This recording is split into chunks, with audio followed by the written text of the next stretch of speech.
Continuando aqui com o livro Conflitos no Lar e as Escolhas do Pacificador, nós já falamos aqui que estamos sujeitos aos conflitos, seja no casamento, seja entre irmãos, seja em família, seja entre amigos. Os conflitos surgirão porque somos pecadores, convivendo com pecadores em um mundo caído. Nós falamos que diante dos conflitos, das dificuldades que sobrevêm a nós podemos ter três reações. Podemos ser evasivos, ou seja, negar, fugir, ficar na nossa. Nós podemos ser combativos, isso não é tentar resolver, mas é simplesmente tentar provar que estamos certos. Ou podemos ter uma escolha pacificadora ou bíblica, de resolver o problema, visando o bem do outro, visando a glória de Deus, visando restaurar o casamento ou qualquer tipo de relacionamento. Nós vimos também a raiz dos conflitos, por que há conflitos e por que nós reagimos, ainda que julgamos estar certos e talvez tenhamos a razão, por que reagimos de maneira pecaminosa e errada. Nós vimos que é um problema do coração, é do coração que brotam estas coisas. E muitas vezes os nossos desejos, sejam lícitos ou ilícitos, se tornam exigências e nós transformamos essas coisas em ídolos, e quando não são atendidas ou quando o outro se põe no caminho entre eu e aquilo que eu quero, os meus desejos, quando eu me frustro, eu vou julgar e vou punir o outro. Então isso é muito comum nos relacionamentos. Mas nós vimos a presença da graça de Deus e como a graça de Deus atua nessas situações, e muitas vezes os conflitos são usados por Deus justamente para trabalhar o nosso coração, para pôr para fora quem nós somos e trabalhar o nosso caráter. Nesse sentido, tudo coopera para o nosso bem, para sermos a imagem de Jesus Cristo. Nós vimos o passo lá da confissão. Nós precisamos aprender a confessar os nossos pecados, reconhecer as nossas falhas. Nós vimos também, está aí nos vídeos anteriores, sobre o propósito bíblico, não é, de confrontação, o que é confrontar biblicamente, que é visando a restauração do outro, não é provar que o outro está errado e você está certo, visa a glória de Deus, visa reconhecer primeiro os nossos erros e visa a resolução do problema e apontar para uma saída. E há vários passos para isso, né? Só você ver aí nos vídeos anteriores. Bom, e hoje nós vamos falar sobre algo extremamente difícil, mas talvez quando nós enxergarmos da perspectiva bíblica, pelo menos a gente vai ter uma outra visão e que vai tornar algumas coisas mais fáceis. Nós vamos falar sobre perdão. Eu sei que é uma coisa assim que já gera um incômodo em nós, não é? Já mexe com o nosso interior, já nos enche assim de justificativas, de histórias, de poréns. Mas vamos ver biblicamente o que Deus quer de nós e o que quer dizer um perdão bíblico. Bom, em qualquer tipo de relacionamento, às vezes é muito fácil nós falarmos que perdoamos sem perdoar de fato ou sem perdoar plenamente. Às vezes a gente até fala da boca para fora que perdoou, mas surge uma oportunidade, você já usa aquela situação cobrando de novo. Ou a gente faz pequenas punições, pequenos castigozinhos. Eu perdoei, mas fulano vai se ver comigo. Eu perdoei, mas eu vou tratar a pessoa dessa maneira, eu vou tratar assim. Ou quando surge algo, a gente tira tudo aquilo do armário, né, e põe para fora e cobra novamente. Você se lembra, tá vendo? O autor até diz no livro, vale a pena você ler, nesse livro você ter e ler, de uma situação, né, em que mais à frente a esposa acaba dizendo que perdoou, mas na primeira oportunidade ela já joga na frente de todo mundo o erro do marido, né, numa mesa de jantar, porque ele havia cobrado algo dela em relação à refeição. Ela disse que se sentiu magoada e tal, mas ele pediu perdão, ela perdoou.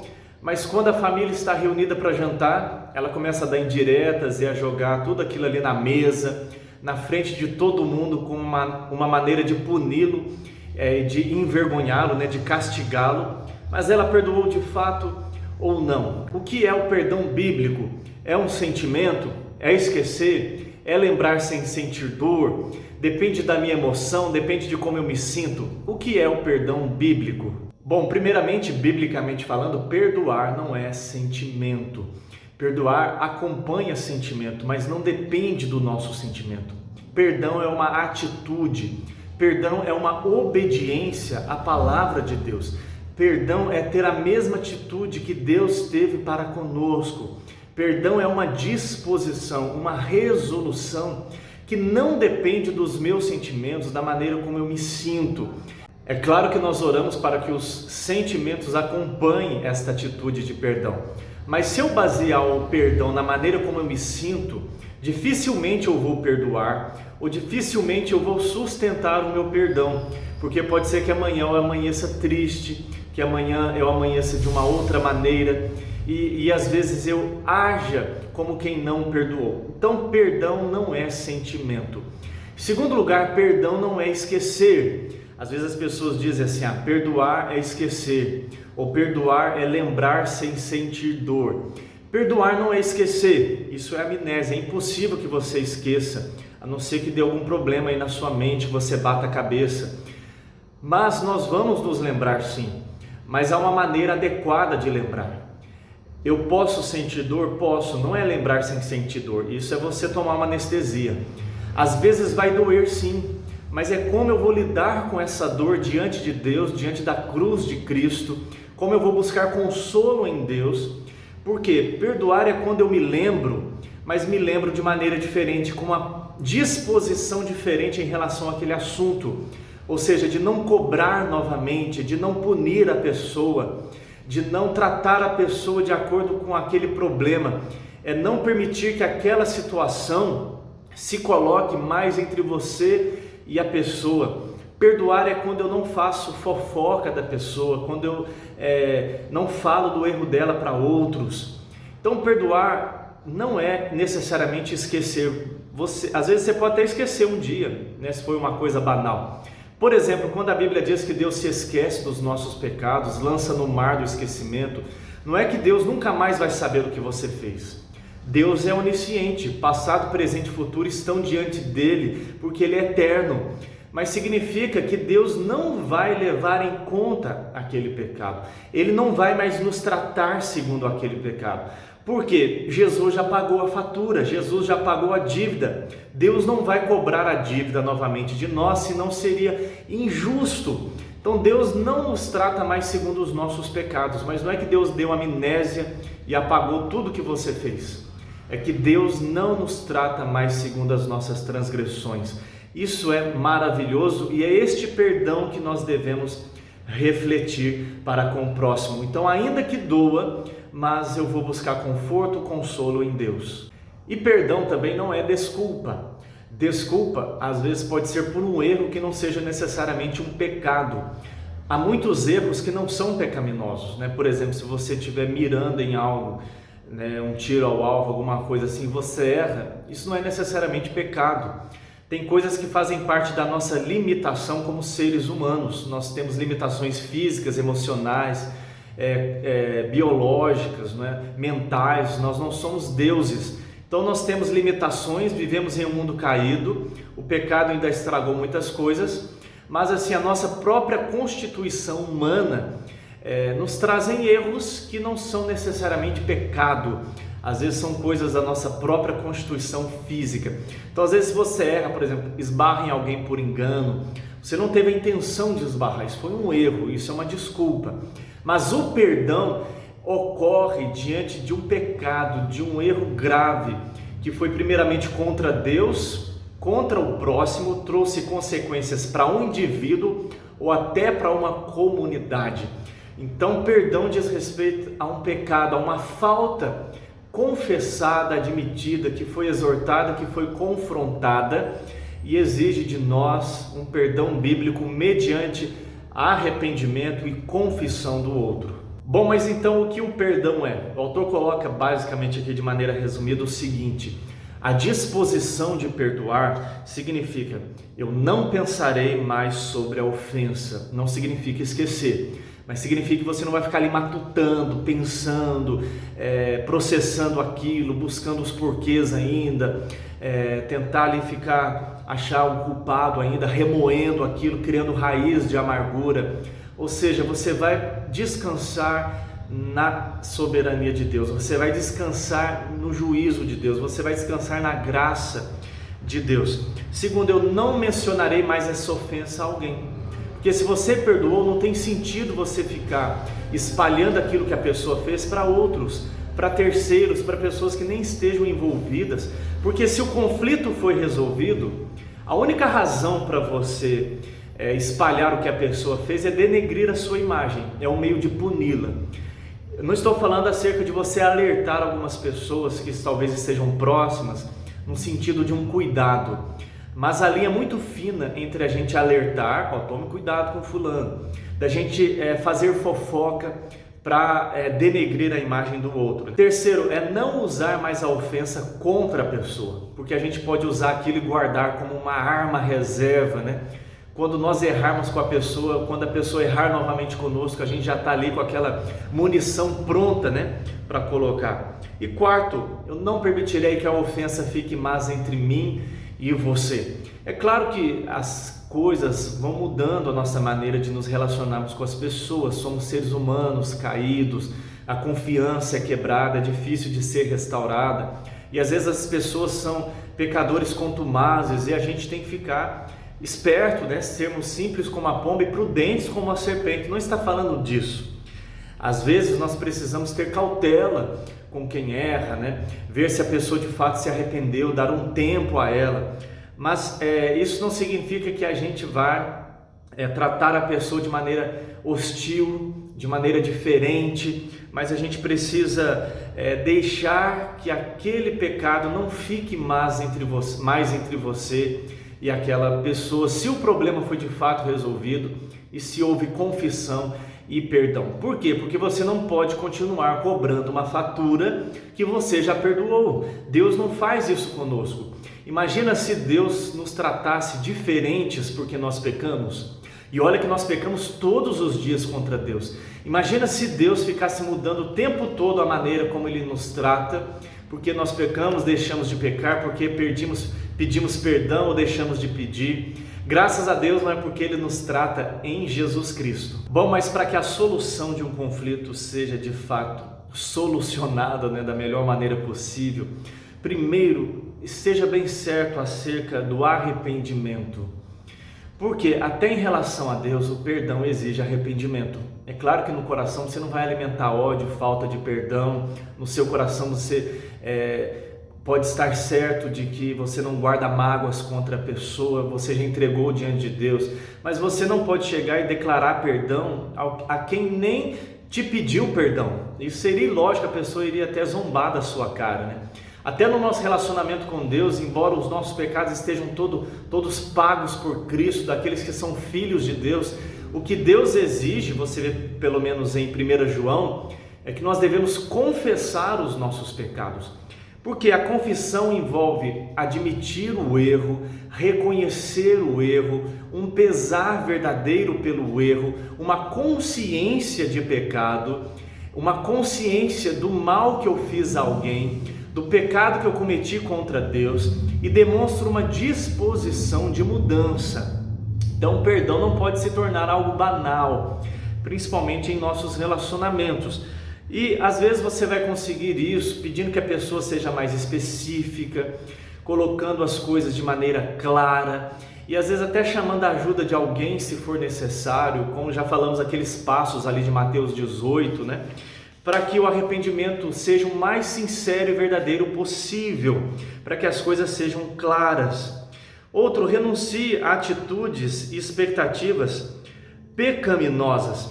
Às vezes nós queremos ser tão simples para com Deus também na nossa confissão, e às vezes exigimos do outro expectativas, né, que vão muito além daquelas que o próprio Deus quer de nós. Nós não fizemos nada para merecer o perdão de Deus, e Ele nos perdoa graciosamente.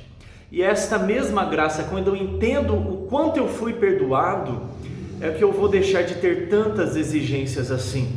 Senão vou ser igual aquele rapaz da parábola, né, que foi perdoado de uma dívida impagável e não pôde perdoar uma dívida insignificante. Se você tem dificuldade de perdoar, conheça-se à luz da Bíblia, conheça o seu pecado, conheça o amor de Deus, conheça melhor o sacrifício de Cristo, o quanto você foi perdoado, né? Quem mais foi perdoado mais ama. Então, por isso, lembre-se do perdão de Deus. Às vezes a gente exige, né, que a pessoa confesse ó, eu não vou jamais fazer isso de novo, né? Nem Deus exige isso de nós. É claro que Deus quer um arrependimento sincero, uma disposição de caminhar em novidade de vida. Mas alguma vez a gente jura, né, às vezes até precipitadamente, ó Deus, eu juro que eu nunca mais vou fazer. Mas Deus nem exige isso de nós. Deus exige um arrependimento, uma confissão verdadeira, uma disposição de prosseguir pelo caminho certo. Mas se Deus nos perdoasse com base naquilo que a gente fosse fazer no futuro, né? Eu nunca mais vou fazer de novo. Como que a gente seria perdoado, né? Então a gente perdoa sabendo que a pessoa pode errar de novo, porque nós também erramos, né? Então lembre-se sempre do perdão de Deus, do perdão que Deus tem para você. Porque se você não perdoa, eu sei que é difícil às vezes a gente perdoar porque somos seres humanos, mas como que a gente tem coragem de chegar diante de Deus à noite para orar e pedir perdão? Como que a gente vai pedir perdão a Deus se a gente acabou de recusar um perdão? Quer dizer, nós queremos misericórdia, mas o outro não pode ter, não é? Por fim, o autor coloca aqui, pratique o princípio da substituição, né? Se colocar no lugar do outro e refletir também o perdão de Deus. Perdão tem muito a ver com nós assumirmos a dívida, assumirmos a dor em prol da restauração, em prol da glória de Deus, em prol de imitarmos a Cristo, em prol de refletirmos o caráter de Deus que nos perdoou. E para Deus nos perdoar, Ele não varreu o nosso pecado para debaixo do tapete. Ele assumiu a nossa dívida. Cristo morreu por nós, os nossos pecados foram punidos em Cristo. Ele foi punido em nosso lugar. Então, quando eu perdoo, eu estou, mesmo que de maneira bem menor, não é? Refletindo o amor que Deus teve por mim. Eu assumo a dívida, eu assumo a dor, né, de ter sido ofendido. Eu entrego isso a Cristo, a minha dor a Jesus Cristo, a Deus, para que a minha alma seja liberta, porque quando eu não perdoo, eu é quem adoeço, a minha alma vira escrava, cria raiz de amargura, eu peco contra Deus, eu vou carregar um fardo muito pesado, vai fazer mal para a minha alma, para o meu corpo, porque somos uma união psicossomática, né? Vai fazer mal para minhas emoções. Mas o perdão é libertador, nos liberta de toda escravidão de nós mesmos, das escravidões emocionais. Então nós precisamos colocar diante de Deus, e perdão envolve nós assumirmos o prejuízo, mas Cristo assumiu o prejuízo por nós, não é? Talvez os seus sentimentos não estejam assim os melhores para com a pessoa, mas olhe para Deus, olhe para o perdão que você recebeu em Cristo, coloque o seu coração diante de Deus, a sua dificuldade de perdoar, estude mais biblicamente sobre o perdão de Deus em Jesus Cristo, se conheça mais, peça a Deus que com a graça dele te dê condições de tomar essa atitude e de perdoar de maneira bíblica, de exortar o outro, de ter uma conversa clara, sincera. Se o outro não quer, continue orando por ele. É digno de misericórdia, que Deus tenha misericórdia da sua vida. Mas diante de Deus, para o seu relacionamento com Deus, viva o perdão bíblico. Perdoe como você foi perdoado por Deus. E eu creio que quando nós tomamos essa atitude, entregamos o nosso coração, a nossa vida a Deus, as nossas dores, as nossas frustrações, as nossas decepções, entregamos a Deus, Deus vai tratar o nosso coração. E eu creio que esse amor bíblico, porque perdoar é demonstrar amor bíblico, e amor bíblico não é primeiramente sentimento, também é uma ordem, é um mandamento, é uma atitude. Deus pode operar maravilhas e até aquela pessoa pode se tornar alvo do seu gosto, né? Você pode enxergá-la de uma outra maneira. Algumas perguntas que o autor coloca para no final desse capítulo. Como o seu cônjuge pecou contra você? O que ele fez que foi pecado contra você e contra Deus? Ou seu amigo, né? Ou seu irmão em Cristo? Quais desses pecados ele confessou, né? Lembra daqueles outros processos, né? De confrontação, de confissão e tudo mais. Escreva por extenso as 4 promessas que você fará agora para o seu cônjuge. Lembra aquelas? Eu não falarei mais do pecado para ninguém, seu pecado não ficará entre mim e você, não usarei ele mais contra você, eu não ficarei pensando sobre. Pense sobre essas questões em relação a esse problema específico. Quais dos pecados não confessados, talvez ele não admitiu, você pode ignorar e perdoar a si mesmo, relevar? Ou você acha que precisa esclarecer mais, voltar àquele processo de confissão, né? De exortação? Se você está tendo dificuldades em perdoar o seu próximo, seria porque você não tem certeza de que ele de fato se arrependeu?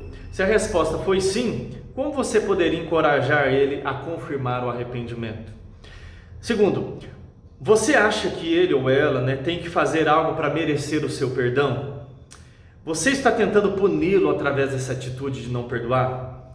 Você está esperando alguma garantia de que ele não vai fazer de novo? Se você tem qualquer uma dessas atitudes ou expectativas, o que você deveria fazer a respeito? Prestou atenção aí? Será que eu não tenho feito algo para que ele mostre que merece o meu perdão? Se for, eu estou errado, porque perdão é graça. Será que eu quero uma garantia de que ele não vai fazer de novo? Isso é impossível. Ele pode até demonstrar um compromisso, mas garantia só Deus pode nos dar, não é? Terceiro, como seus pecados contribuíram para o conflito ou contribuem? Como você pode imitar o perdão de Deus, refletir o perdão de Deus? É aquilo que eu disse. Como que você vai chegar à noite e orar a Deus e pedir perdão pelos seus pecados de hoje, se você não perdoou? Leia Mateus 18, 21 a 25. Qual o propósito desse texto? Como você pode aplicá-lo à sua vida?